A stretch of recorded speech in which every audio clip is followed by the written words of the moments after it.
صدر منتخب ہوتے ہی ڈاکٹر عارف علوی نے دبنگ اعلان کر دیا، قوم کے ساتھ ساتھ وزیر اعظم کو بھی خوش کر دیا۔ آج کی اہم خبر سے آگاہ کرتے چلے، نومنتخب صدر مملکت ڈاکٹر عارف علوی نے کہا کہ میں صرف تحریک انصاف کا نہیں بلکہ تمام جماعتوں اور ملک کا صدر ہوں۔ میں پاکستان کی بہتری کے لیے کام کروں گا اور دعا کرتا ہوں کہ ان 5 سالوں میں غریب کی قسمت بدلے، اس کے تن پر کپڑا، سر پر چھت اور پیٹ میں روٹی ہو۔ صدر مملکت منتخب ہونے کے بعد پارلیمنٹ کے باہر میڈیا سے گفتگو کرتے ہوئے ڈاکٹر عارف علوی نے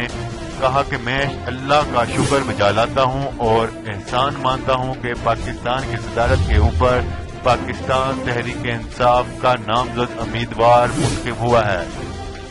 وزیر اعظم عمران خان کا شکر گزار ہوں جنہوں نے مجھے اتنی بڑی ذمہ داری کے لیے نامزد کیا، اور اللہ تعالیٰ سے دعا کرتا ہوں کہ وہ میری مدد کریں اور میں پاکستان کی بہتری کے لیے کام کروں۔